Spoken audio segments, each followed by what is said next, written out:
నువ్వేదో పనిలో ఉన్నావు, సడన్గా చార్ట్ చూసావు. ఆ చార్ట్లో ఆల్రెడీ ఒక క్యాండిల్ బుల్ ఉంది. హయ్యర్ హైస్ తగులుకుంటూ వెళ్ళిపోతుంది. సడన్గా ఒక చిన్న భయం, ఆటోమేటిక్గా నీ చెయ్యి బై బటన్ మీదకి వెళ్ళిపోతుంది. ఎంటర్ అయిపోతావు. ఎగ్జాక్ట్గా నువ్వు ఎంటర్ అయ్యాక కొంచెం మినిమల్ ప్రాఫిట్ చూపించి రివర్స్ అవడం స్టార్ట్ అవుతుంది. అది నీ ట్రేడే కాదు కదా, సో నువ్వు ఎస్ఎల్ కూడా పెట్టావు, లాస్ అయిపోతావు. ఒక మాట చెప్పు, కూరగాయలకి వెళ్ళినప్పుడు తోటకూర కట్ట 25 రూపీస్ అంటే నువ్వు 20 రూపీస్కి బేరం ఆడతావు.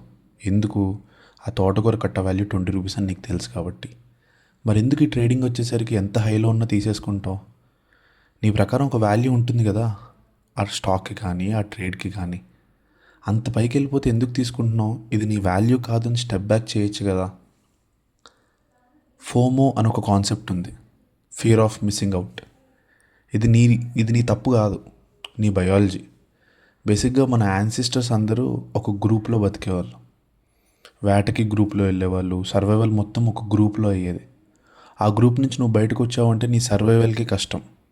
సో అది ఇంకా నీ బ్రెయిన్కి హార్డ్ కోటెడ్. దీన్నే సర్వైవల్ ఇన్స్టింక్ట్ అంటారు. సో అది కిక్ అయ్యి వాళ్ళందరూ బై చేస్తున్నారు, పైకి వెళ్ళిపోతుంది, నేను మిస్ అయిపోతానేమో అని నువ్వు ఎంటర్ అవుతావు, లాస్ అవుతావు. నిజమేంటంటే ఇది కాకపోతే ఇంకో 100 సెటప్స్ వస్తాయి. సో నీ సెటప్ కోసం నువ్వు వెయిట్ చేయి. రోడ్డు మీద నడుచుకుంటూ వెళ్తుంటే 100 రూపీస్ దొరికాయి అనుకో, బిచ్చగాడుకో లేకపోతే గుడి హుండీలోనే వేసేస్తావు కదా. అది నీ కాన్షియస్నెస్. అది ఇక్కడ ఏమైపోయింది? ఆ క్యాండిల్ చూసి ఇది నా క్యాండిల్ కాదు, ఇది నా మనీ కాదని పక్కకి స్టెప్ అవ్వచ్చు కదా. It's okay. దీన్ని ఓవర్కమ్ చేయడానికి నేను ఒక 3 టిప్స్ ఇస్తాను. ఫస్ట్, ఏదైనా క్యాండిల్ రన్ అవుతుంటే అది ఫుల్ క్లోజ్ అయ్యే వరకు వెయిట్ చేయి. ఎందుకంటే రన్నింగ్ క్యాండిల్ ఎప్పుడైనా రివర్స్ అవ్వచ్చు.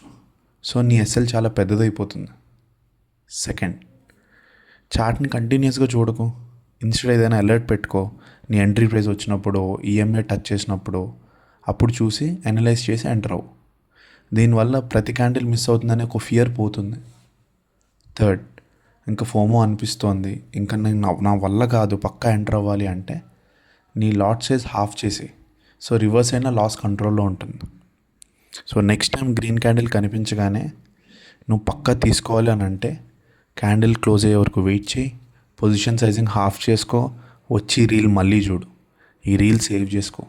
నీ ఫ్రెండ్స్కి కూడా ఇదే ఇష్యూ ఉందంటే వాళ్ళకి షేర్ చేయి. చలో, రేపు మళ్ళీ కొత్త కాన్సెప్ట్తో వస్తా. బాయ్.